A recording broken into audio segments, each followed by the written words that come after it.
All right, let's dive right in. Today we're talking about something kind of wild in the world of quantum computing.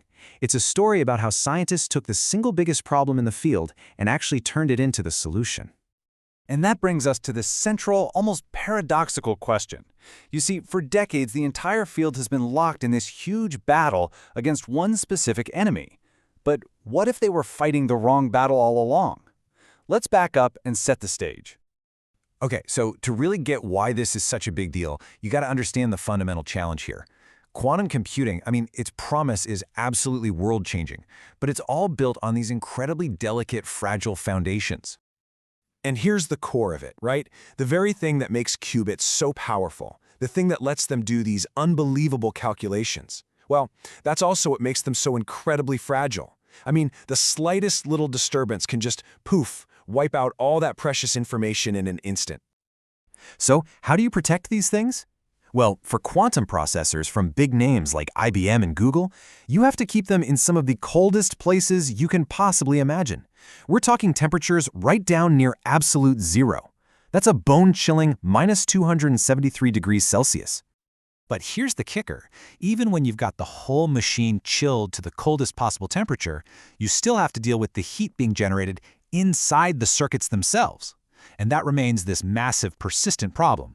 It's a really stubborn enemy that's always threatening to mess up the whole operation. And that brings us to the traditional villain of our story. It's this concept that everyone just calls noise. So what is this noise exactly? Well, it's pretty much any unwanted disturbance. Think of tiny little heat fluctuations coming from the circuits themselves, a stray photon, a particle of light, or even the tiniest microscopic vibration. Any one of those things can be enough to just completely collapse a quantum state and erase everything.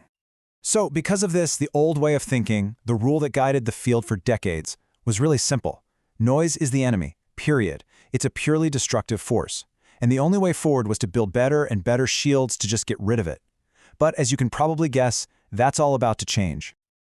And this is where the story gets really interesting. A team of researchers over at Chalmers University of Technology in Sweden, they decided to challenge that entire way of thinking with a pretty wild idea. Their whole approach was about using noise, not eliminating it. And that one idea just flips the entire problem on its head, right? They figured out a way to stabilize these quantum systems, not by shielding them from noise, but by actually harnessing it. They turned it into a tool. Now, this idea isn't totally out of the blue. It actually comes from this old theory called Brownian refrigeration. The basic concept was that random motion, noise, could actually be used to create a cooling effect if you could just control it. But it was just a theory, until now. What the Chalmers team built is the first real-world example of it. So how in the world do you actually build a refrigerator that runs on randomness? Well, the way they did it is actually surprisingly elegant. Okay, let's break it down. First, the team built what they call an artificial molecule out of 2 qubits.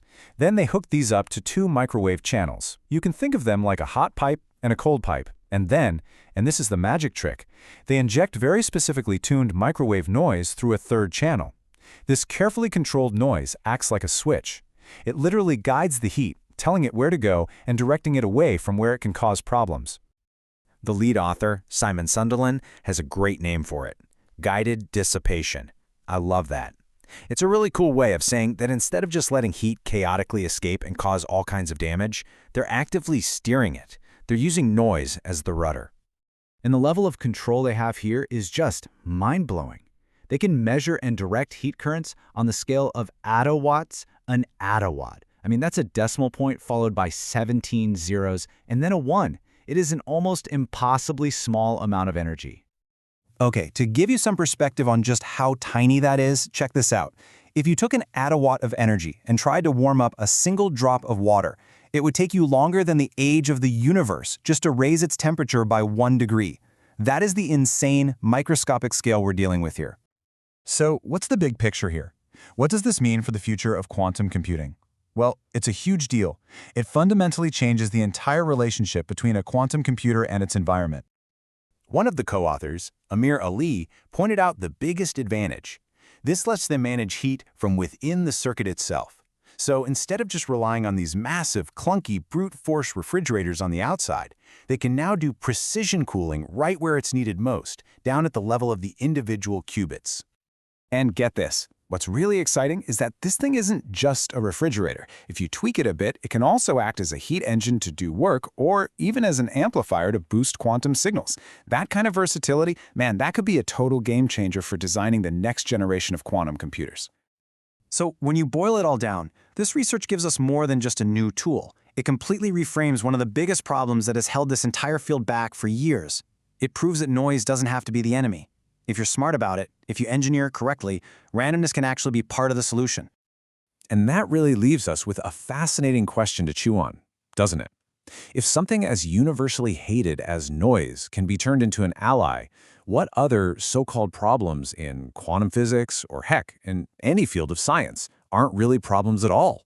What if they're just solutions we haven't figured out how to use? Yet.